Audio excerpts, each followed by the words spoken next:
آج لاہور کا موسم ٹھنڈا ہے، ایک تھوڑا سا ایک ہوا چلی ہے، چیزوں نے اثر ڈالا ہے ہماری زندگی میں. آپ محسوس کریں. تندور میں سوئی گیس کی پکی روٹی ایک تاثیر نہیں رکھتی، وہی لکڑی کی پکی روٹی اس کا ذائقہ اور ہوتا ہے، وہی گوبر اوپلوں کی پکی روٹی اس کا ذائقہ اور ہوتا ہے، اور حتیٰ کہ بکری کی مینگنیوں کے ساتھ پکی روٹی اس کا ذائقہ اور ہوتا ہے. میں نے وہ کھائی ہے. بکری کی مینگنیاں گاؤں دیہات میں اکٹھی کر لی اور ان کو تندور میں ڈالا، جلایا، تندور گرم کیا اور اس کو روٹی لگائی، اس کا ذائقہ اور ہوتا ہے. ہاتھ اور پانی کے ساتھ لگی روٹی کا ذائقہ اور ہے، اور جو تندوری لگاتے ہیں ہاتھ کے بغیر اس کا ذائقہ اور ہے. انچھنے روٹی کا ذائقہ اور، چھنی روٹی کا ذائقہ اور. پھر علاقے کی گندم ہوتی ہے، اس کا ذائقہ اور ہوتا ہے. کیونکہ ہمارا خاندانی باغات ہیں، باغوں کا تعلق زمین سے اور پانی سے ہے. پانی سے. ایک دفعہ کی بات ہے کہ والد صاحب رحمت اللہ علیہ نے آم بھگائے ہوئے تھے. کچھ آم علیحدہ تھے، کچھ علیحدہ تھے. فرمانے لگے پہلے یہ کھا لو، بعد میں یہ کھانا. کیوں؟ کہا ویرائٹی ایک انور رٹور ہے. یہ فلاں زمین فلاں ہستیوں نے، اللہ کے نیک بندوں نے ہمیں اللہ کا تعارف کروایا، اللہ کے جہان سے باخبر، اور اللہ کے جہان کے ساتھ ہماری معرفت، ہماری محبت، ہمارا تعارف، ہمارا تعلق یہ دیا. اچھا یہ سمجھ آئے گا نا، اللہ کی سمجھ آ جائے گی، پھر اللہ کی بنائی ہوئی ہر چیز سمجھ آ جائے گی. اللہ کی سمجھ نہیں ہے تو اس کی بنائی کسی چیز کی سمجھ کبھی نہیں آئے گی. ہمیں تو اللہ کی سمجھ نہیں. اللہ کی جب سمجھ آ جائے گی تو اللہ کی بنائی ہوئی ہر چیز ہمیں سمجھ آئے گی. اللہ کو سمجھیں. آپ کے پاس دعائے کمیل ہے ہاتھ میں سب کے؟ ہے، ہاں سب کے ہے. اگر نہیں ہے تو نیچے سے تیار ہے، نیچے پڑی ہے، نیچے تو بہت زیادہ پڑی ہے.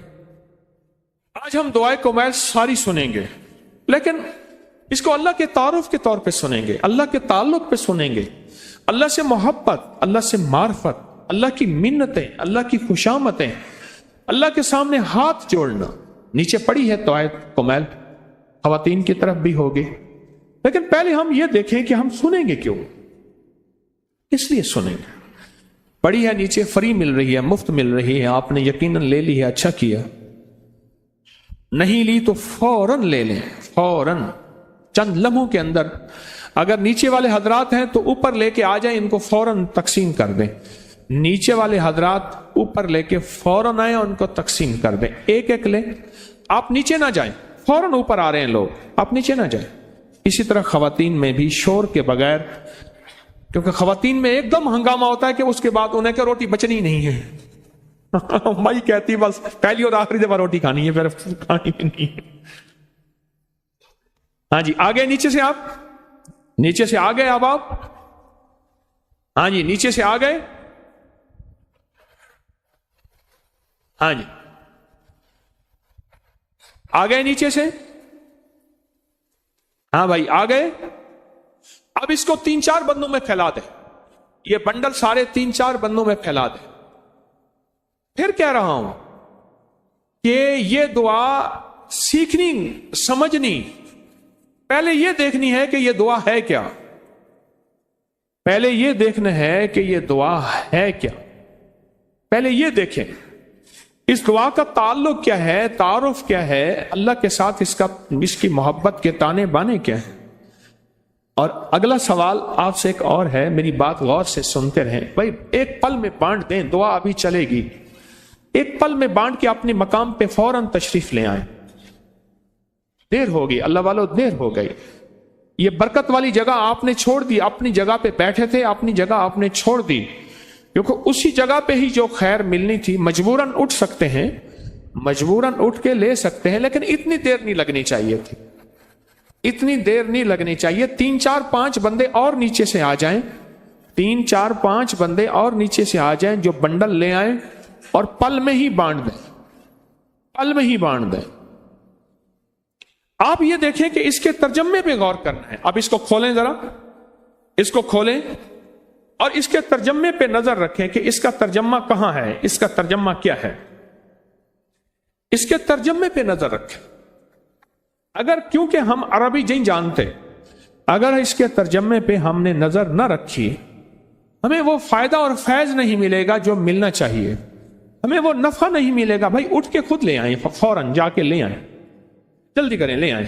ہاں جی، نیچے سے اور آگے حضرات؟ نہیں، ابھی تک نیچے سے لوگ نہیں آ رہے، اٹھا کے لا نہیں رہے، شاید میری آواز نیچے نہیں جا رہی۔ ہاں جی،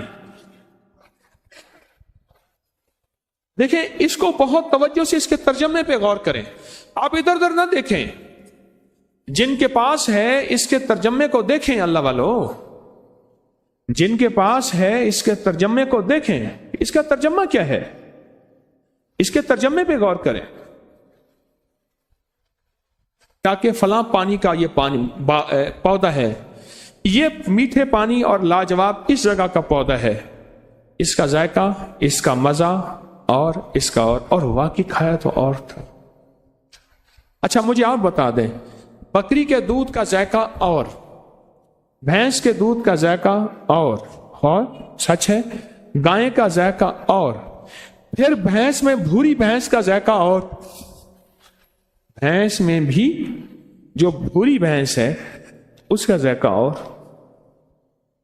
اچھا پھر وہ بکری جس نے جڑی بوٹیاں کھائی ہیں، اس کو میں نے صحراؤں میں تجربے کیے ہیں، دور دنیا کے کوئی آثار نہیں، میرا وہاں جانا ہوتا ہے، اس کا ذائقہ اور ہے۔ وہ بکری جو گھر میں پلتی ہے اس کا ذائقہ اور ہے، وہ بکری جو بندھی ہوئی ہے اس کا ذائقہ اور، جو کھلی ہوئی ہے اس کا ذائقہ اور اس کے مزہ بھی اور، تاثیر بھی اور، طاقت بھی اور۔ چاند کا زندگی پہ اثر ہے، پتہ نہیں چلتا، اثر ہوتا ہے، محسوس نہیں ہوتا۔ میں مغرب کی نماز پڑھ رہا تھا، مسجد کے صحن میں آگے پنکھے لگے ہوئے تھے، پیڈسٹل فین، ادھر بھی لگے ہوئے ادھر بھی لگے ہوئے۔ مجھے اگلی صف میں نماز مل گئی طرف امام کے۔ تھوڑی دیر کے بعد ایک حاجی صاحب ہیں، بڑے باذوق آدمی ہیں، بوڑھے ہو گئے اب بہت سارا، لیکن اب بھی کھانے پینے اٹھنے کے معاملے میں بہت زیادہ ان کے مزاج میں نزاکت ہے، بچپن سے بچپن تک۔ مجھ سے کہنے لگے کہ حکیم صاحب آئندہ یہاں نہ کھڑا ہوا کریں آپ، اور سنجیدہ ہو کے، خیریت ہے؟ کہنے لگے آپ نے ایک خوشبو لگائی ہے، جب پنکھا آپ کی طرف آتا تھا خوشبو ہماری طرف آتی تھی، دیتے ہیں نہیں، لگاتے ہیں تو کھڑے کیوں ہوتے ہیں؟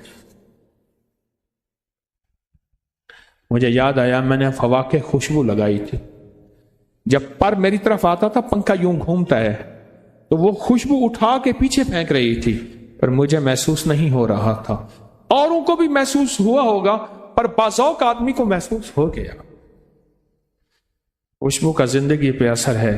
چاند جس نے ساری زمین کا احاطہ کیا ہوا ہے، اور زمین کا نظام کیا اور چاند کا نظام کتنا بڑا، اس کا ہماری زندگی پہ اثر ہے۔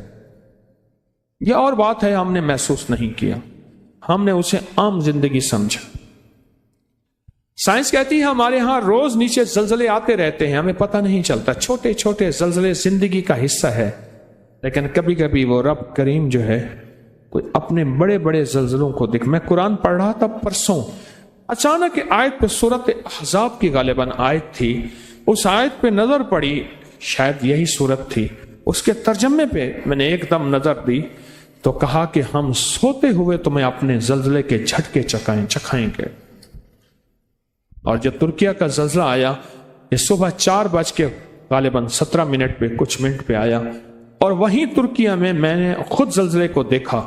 صبح فجر کی اذان کے وقت میں نے دیکھا غازی انتب میں وہاں زلزلہ آیا، خود میں نے محسوس کیا، اور وہ بھی زلزلہ اچھا خاصا تھا، لیکن عمارت نہیں گری۔ میرا شمار بھی شہیدوں میں ہو جاتا، کیونکہ ابھی اللہ نے کوئی وقفہ دیا ہوا تھا، اس لیے بچ کے۔ چاند کا ہماری زندگی پہ کیا اثر ہے؟ صدیوں سے یہ تجربات اکٹھے ہو رہے ہیں، مشاہدات اکٹھے ہو رہے ہیں کہ چاند گرہن ہماری زندگی پہ اثر چھوڑتی ہے۔ آتی سال کے بعد ہے، کبھی 1.5 سال کے بعد، کبھی وقفے کے بعد، لیکن چاند گرہن ہوتی ہے مزاجوں پہ بھی، طبیعتوں پہ بھی، پھلوں سبزیوں پہ بھی۔ ایک چیز بتاؤں آپ کو، آپ ایک بات کہیں گے کہ پرانے دور کے جتنے بھی قلعے ہیں ان کی لکڑیوں کو دیمک نہیں لگتی۔ ہماری دیمک کی دوائی لگانے کے باوجود بھی نیچے دیمک کی ڈرل کرتے ہیں، دیمک لگ جاتے۔ ایک خاص موسم، ایک خاص ساعت، ایک خاص گھڑی درخت کی کون سی ہے، اس وقت درخت کو کاٹو کبھی دیمک نہیں لگے گی۔ ان میں ایک چاند گرہن بھی ہے، دیمک نہیں لگتی۔ کیوں؟ اس کی وجہ ہے چاند گرہن کے وقت چاند سارے درختوں کا رس پکڑ کے چوس لیتے ہیں، کھینچ لیتے ہیں اپنے پاس۔ درخت کے اندر ہوتا ہی کچھ نہیں ہے، وہ مٹھاس جو دیمک کو پسند ہے وہ ہوتا ہی نہیں۔ اس لیے سندل کی لکڑی میں خوشبو ہوتی ہے پر اس کو دیمک نہیں لگتی، کیونکہ سندل کی لکڑی ہوتی خوشبودار ہے لیکن ذائقے میں بہت کڑوی ہوتی ہے۔ میری ساری زندگی سندل کے ساتھ گزری ہے، دواؤں میں استعمال کرتے کرتے۔ آج بھی ہمارا کچھ دوائیں ہیں اس میں سندل ڈالی جاتی ہے، وہ خود کڑوی ہوتی ہے لیکن خوشبودار ہوتی ہے۔ آج بھی کوئی مالدار سے مالدار ہندو اگر جلاتے ہیں تو اس کو سندل کی لکڑی سے جلاتے ہیں۔ کوئی بہت مالدار اگر ہندو ہے تو اس کو سندل کی لکڑی سے جلایا جاتا ہے، جو اس کی جلنے سے خوشبو آتی ہے بہت زیادہ۔ چھوٹی چیزوں کا زندگی پہ اثر ہے، چاند تو چھوٹی چیز ہے ہی نہیں، تو چاند کا ہماری زندگی پہ کیسے اثر نہ ہوگا؟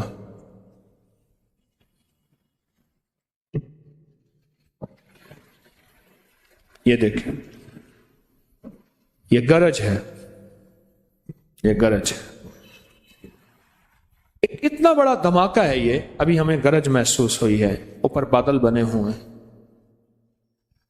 یہ اب میں اس کے اوپر بات نہیں کرتا۔ سائنس کہتی ہے کہ سینکڑوں ایٹم بم اگر اکٹھے ہوں ان سے بڑی طاقتور ہوتی ہے یہ گرج۔ قدرت کا نظام، اللہ اس کو اوپر ہی سنبھال دیتا ہے۔ اس کو کہتے ہیں کتنی بلائیں ایسی ہیں، قرآن کہتا ہے جب ہم ٹال دیتے ہیں اور تمہیں پتہ ہی نہیں چلتا۔ یہ گرج بھی وہی بلا ہے، ہم ٹال دیتے ہیں، اوپر سنبھال لیتے ہیں، تمہیں پتہ ہی نہیں چلتا۔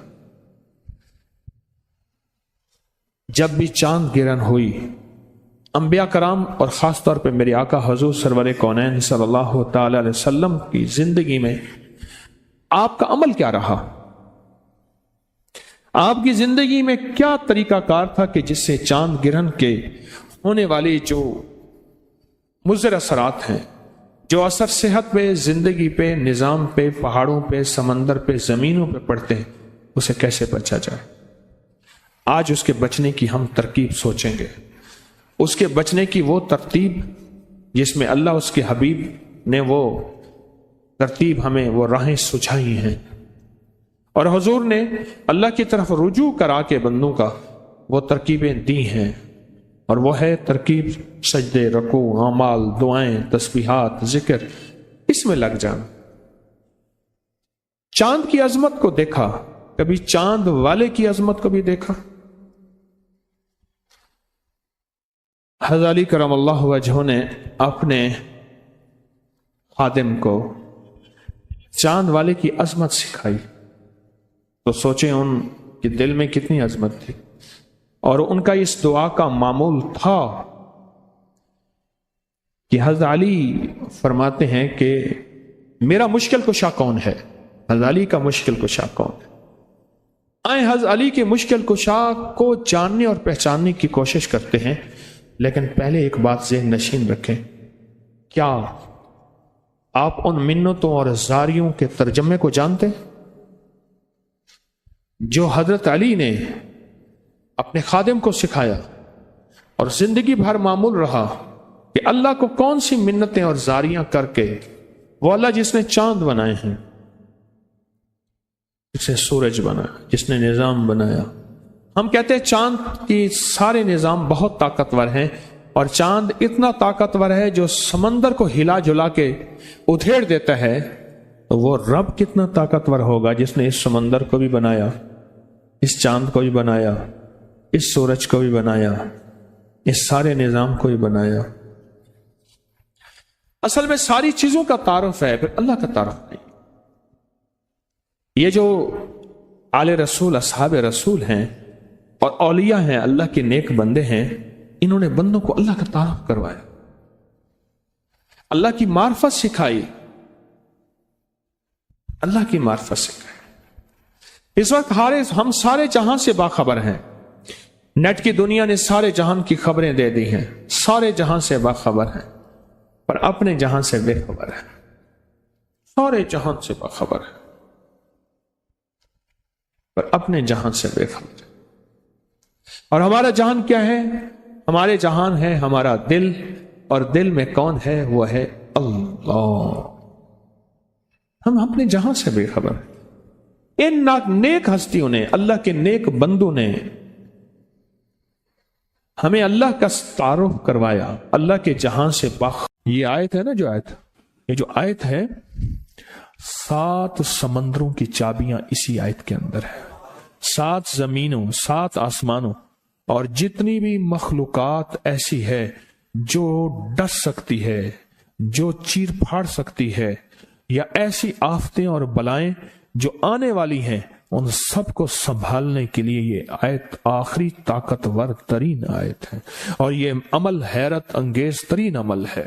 میں چند سانسیں پڑھواؤں گا، میں آج چند سانسیں پڑھواؤں گا، اور آپ کو علم ہے کہ یہ کتنی سانسوں کا عمل ہے؟ 40 سانسوں کا عمل ہے۔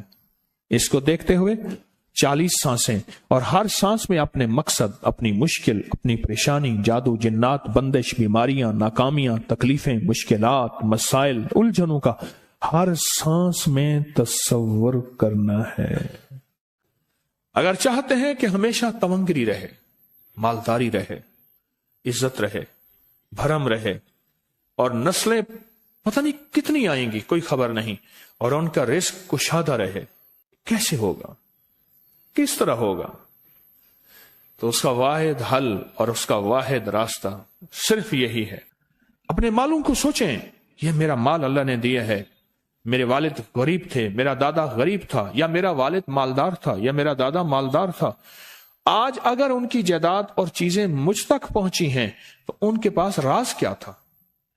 یہ ضروری ہے، میرا ایک اور پیغام بھی سن لیجیے گا، یہ ضروری ہے کہ اپنی نسلوں کو فقیر اور غریب اور منگتا چھوڑ کے نہیں جانا۔ جتنی استطاعت ہو ان کے لیے اتنا جائیداد، پراپرٹی، مال، کوئی رزق کو چھوٹا سا چھوڑ کے جانا ضروری ہے۔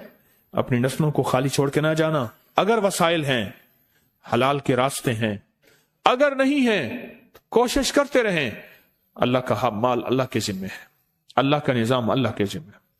یہ آپ اگر اپنے پاس کچھ مال رکھتے ہیں، کچھ جائیداد رکھتے ہیں، سونے جواہرات رکھتے ہیں، یا کچھ چیزیں رکھتے ہیں، اگر آپ رزق حلال میں سنبھال کے رکھا ہوا ہے اور سال کے بعد ان کی زکوٰۃ دیتے ہیں اور رکھتے ہیں، تو یہ حرام نہیں ہے، اسباب کے موافق ہے اور توکل کے خلاف نہیں ہے۔ ایسا کرنے سے آپ گناہگار نہیں ہوں گے۔ ڈھاکہ میں ایک بازار ہے، اس کا نام خانم بازار ہے۔ خانم رئیس اعظم تھا، رئیس اعظم، پر اس نے زکوٰۃ، عشر، ہدیات، صدقات کے لیے اپنا مال محفوظ نہ کر سکا، بہت رئیس تھا۔ اس کے بارے میں تھا کہ 40 دن تک اگر گھوڑی دن رات دوڑتی رہے، گھوڑا دوڑتا رہے تیز رفتار، اس کی جاگیر ختم نہیں ہوگی۔ 40 دن 40 راتیں، 40 دن 40 راتیں ختم نہیں ہوگی۔ باپ کے مرنے کے بعد بیٹی کو ایک چسکا پڑ گیا، وہ تھا کپڑے کے پھاڑنے کی آواز۔ کپڑا نا پھٹتا ہے تو اس کی ایک آواز ہوتی ہے، بس اس کو آواز اچھی لگتی تھی۔ تھانوں کے تھان آتے تھے، وہ سارا دن قیمتی بوسکی کے، کرنڈی کے اور قیمتی کپڑے پھاڑتی تھی، اس کو ٹکڑے کرتی تھی، اس کا مشغلہ تھا۔ اور بیٹے کو مشغلہ یہ پڑ گیا، اس وقت نئی نئی دیا سلائی آئی تھی، یہ ماچس کی ڈبیاں تیلیاں، وہ ماچس کی ڈبیاں اور تیلیاں جلاتا تھا، اس کا بارود کی بو اسے اچھی لگتی تھی۔ بارود ہوتے نا، وہ بارود لگا ہوا تھا تو دو بارود آپس میں ٹکراتے ہیں، شعلہ نکلتا ہے، اس سے بو بھی نکلتی ہے، اس کو بو اچھی لگتی تھی۔ ایک وقت آیا کہ وہ خالی ہو گیا، اور خانم فارسی کا لفظ اصل میں، وہ ایک اس گلی بازار کے چوراہے میں کھڑی ہوتی تھی ایک جگہ اور بھیک مانگتی تھی، اور اس کے نام پہ خود بازار کا نام خانم بازار پڑ گیا۔ میں جھنگ میں گیا، پرانی بات ہے، ہمارے ایک مخلص ہے ان کے ہاں، ایک چوک میں کھڑا تھا، تو وہ چوک سے ان کی گاڑی لینے آئی کہ آگے راستہ سمجھ نہیں آ رہا تھا، تو مجھے کہنے لگے آپ میری گاڑی میں بیٹھ جائیں، میں ان کی گاڑی میں بیٹھ گیا۔ مجھ سے کہنے لگے یہ جو چوک ہے نا، فلاں فلاں، میں نام نہیں لیتا، فلاں فلاں، اس کی اتنی جاگیر تھی کہ 3 دن 3 راتیں گھوڑی دوڑتی رہتی تھی، ختم نہیں ہوتی تھی، اور پھر ان کی نسلوں میں کوئی ایسا آیا اور خود اس کو کوئی ایسی چیز پڑ گئی کہ ایک وقت تھا اسی چوک پہ کھڑے ہو کے بھیک مانگتا تھا۔ اور ایک دفعہ سخت سردی تھی، بھیک مانگ رہا تھا، سردی میں ٹھٹر گیا، اور ٹھٹر کے تو میں چھپ گئے، جیسے آج کل سردی ہے، رات کو وہیں مر کے پڑا تھا۔ صبح اٹھایا، کچھ لوگوں نے چندہ کر کے کفن دے کے دفن کر دیا۔ میرے حضور کا فرمان ہے اپنے مالوں کو زکوٰۃ کے ذریعے محفوظ کرو، محفوظ کر لو۔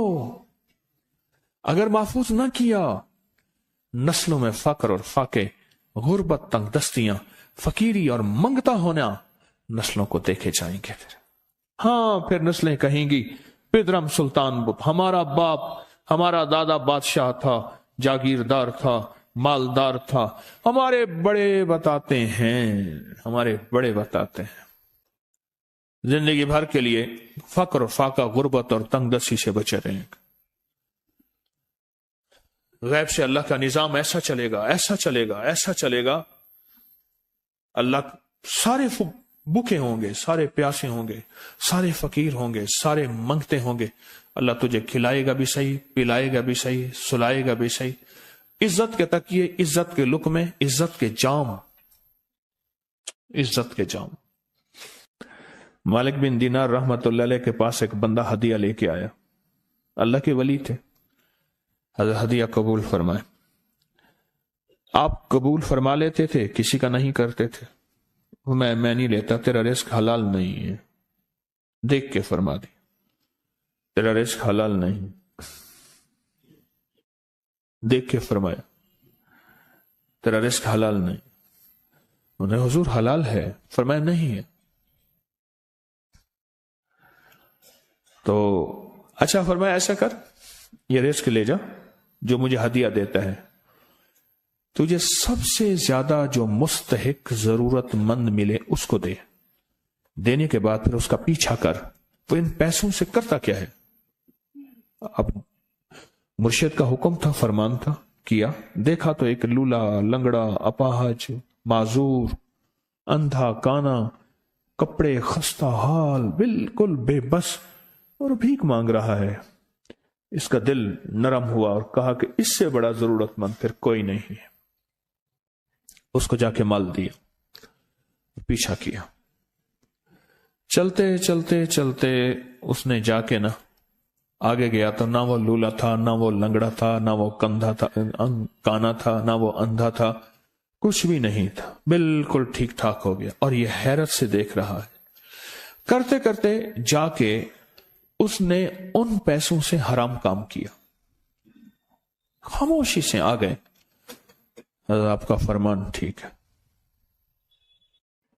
میں اب یہ میرے پیسے لے، یہ جا کے کسی ایسے بندے کو دے جو تجھے سب سے زیادہ مالدار نظر آتا ہو، خوشحال نظر آتا ہو، بہترین نظر آتا ہو۔ اب پیسے لے لیے،